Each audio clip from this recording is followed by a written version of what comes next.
thank you very much for giving me the floor. And I come without PowerPoints and unscripted, but I wrote down a few things on my iPad that I think might be very relevant today, both from Startup Europe Comes to Silicon Valley, which is our initiative in the Startup Europe Partnership, which was also in Silicon Valley a little bit after the MEPs, and also from the Startups Cooperation that we are undertaking. First of all, on some new things, very hot off the press, still coming up, and I still don't have the documents in text for you for reasons that will be very quickly comprehensible. First up, the Startups Communication, Startups to Scale-Ups, is coming on the 22nd of November. This is going to be co-signed, co-issued by Commissioners Oettinger, Moedas, and Bieńkowska. So we're hard. Who's the first? I think they're all on the same level. Okay. It started as an initiative of DG Grow, but it was drawing on our experience of Startup Europe in Connect. But now, as we should be, we in the Commission are bringing everything together, obviously also with other colleagues from DG Just, ECFIN, FISMA, and so on, who we're working with very happily in the intersurface consultation.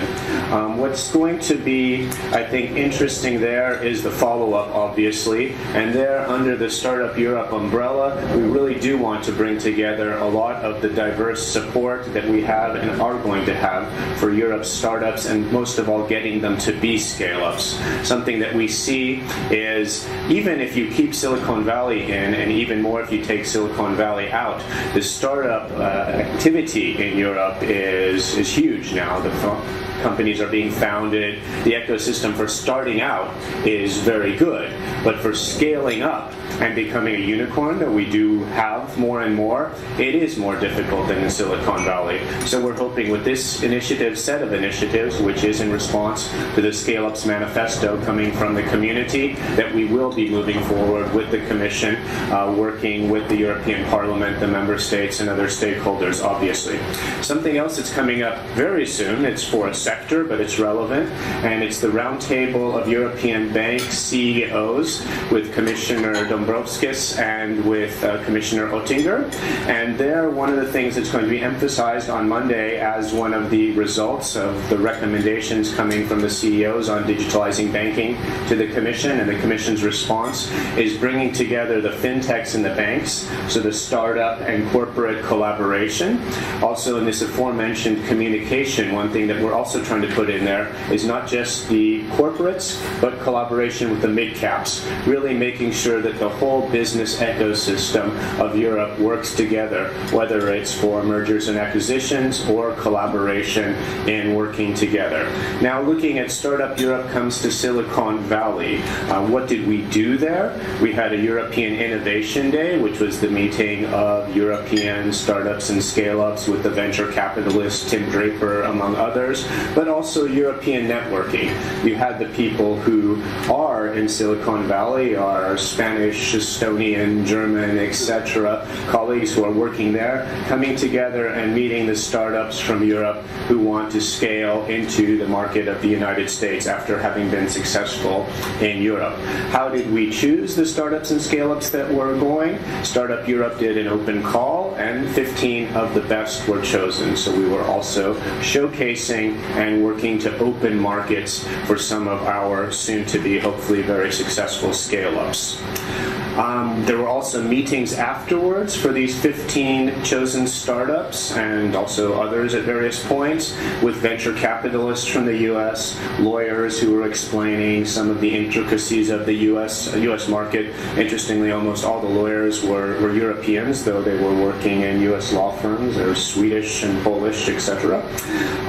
With mentors, there were also meetings at Uber, Google, Microsoft, seeing again what we can learn from that ecosystem.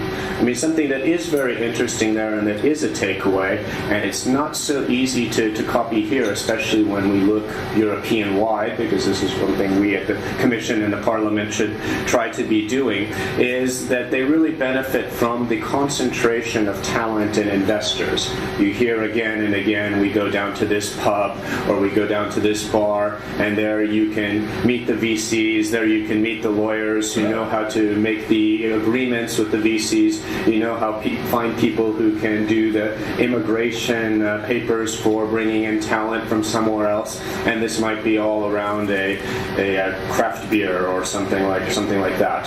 So I mean that's something interesting. What can we do in Europe to try to copy that? Obviously, we have ecosystems that are successful in Europe. Still London, Paris, Berlin, Tallinn, others.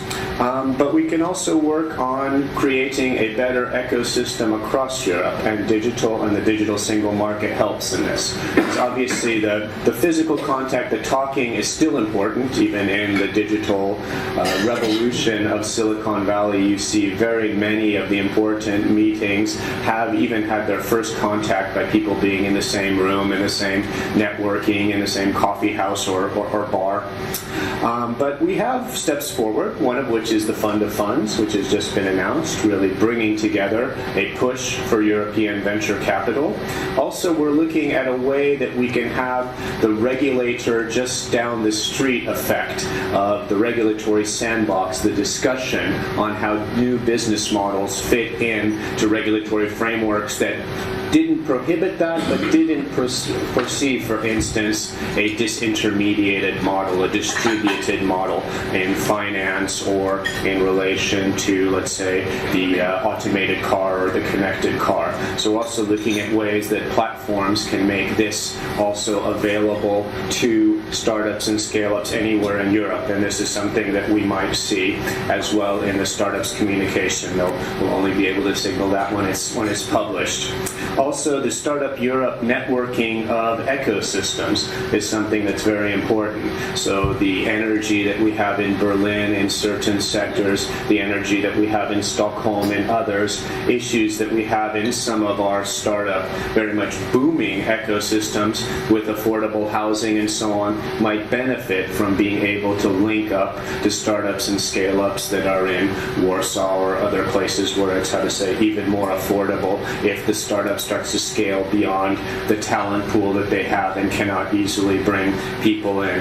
And I mean, finally on this point, completing the digital single market. We hear this again and again from our own startups and scale-ups. While in Silicon Valley we had a policy hack on the EU and US ecosystems with just all kinds of people from both sides of the Atlantic, and I guess we go the other direction over the Pacific. And this is really one of the things that we're missing. You get again and again from some European startups that we launched in country X in Europe, and actually it's been just as easy to go to the United States as to go to France or to Germany or to Austria, that it's, as great an investment in time to work within the single market to another country as it is to go to a market of hundreds of millions of people, which is maybe a little less attractive right now, but we'll see what happens in the end with the elections there as well. Another takeaway which is very interesting, and I think that we should probably think about emulating, also for us, the policymakers who were along.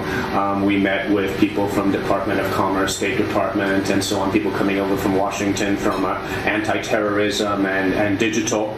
And they have a permanent State Department envoy, Ministry of Foreign Affairs envoy, to Silicon Valley from the U.S. State Department to make sure that there is an open line constantly between the tech community and the tech companies and U.S. foreign affairs. And I mean, this is not something that we've ignored. I know in the External Action Service, also in places like Connect and in the Commission, we have digital linked to our external policies, but they have a permanent person in place talking to the tech companies, participating in events daily, going to the same coffee houses and bars, and this seemed to be an interesting innovation.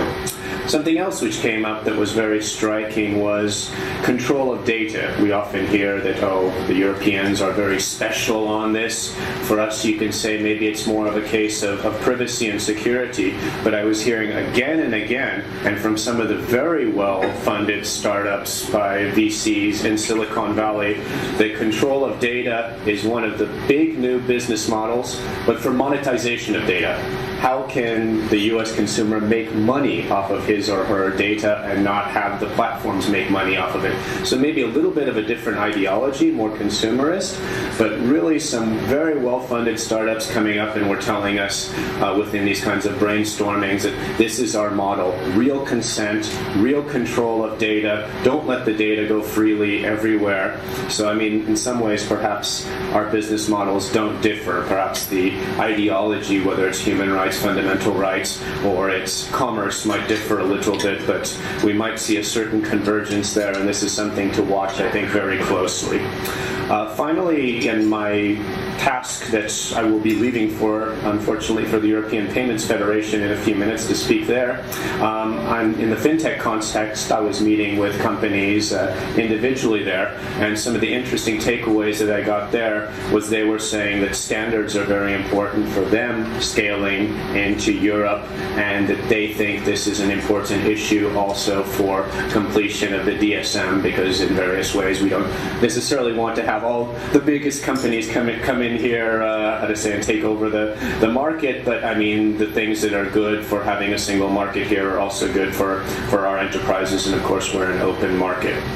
The other thing that was very interesting, there was a lot of talk about the virtual currencies, and generally a lot of skepticism, which I think a lot of us would share here, that a virtual currency like Bitcoin would take over as a currency in and of its own right, but a lot of interest in virtual currencies for micropayments, for the 0.00001 for utilizing something, and that this might eventually be the killer app for Bitcoin or Ethereum or something else, a very frictionless and, cheap way to pay for instance, copyrighted content, for other issues, the monetization of the data by the U.S. consumer, which I just brought up. So there's some interesting things to watch there a little bit in the fintech space. And with that, that was my introduction to what we're doing and my takeaways. Thank you.